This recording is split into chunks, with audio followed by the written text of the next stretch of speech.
I was a staff writer on the Jack Paar Tonight Show. It's the same Tonight Show as always was. Jack Paar was the forerunner of Carson. Steve Allen was before him. Dave Garry was before him. They had a million guys saying, this is a way to do a show.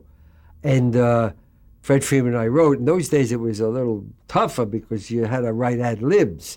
And the actor would talk into the camera and sit at the desk, and we'd be right off camera writing jokes and slipping them cards with the jokes on it. So it became a great learning ground, because if you're on the air and the guy reaches down by the desk for a joke, you can't go, I can't think of nothing. Or, I need more time. Or I got to walk and look at the moon. You had to write something. So the journalist background I had and the nightclub background I had in the Tonight Show, which meant you had to write fast and accurate, and they were rude people. I don't want to shock you.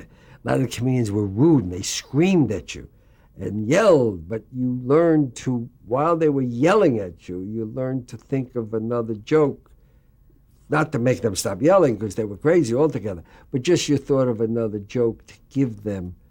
So to this day, I can do that.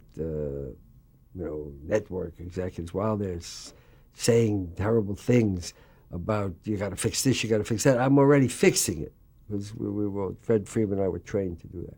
Were you there when Jack Paar walked off the set?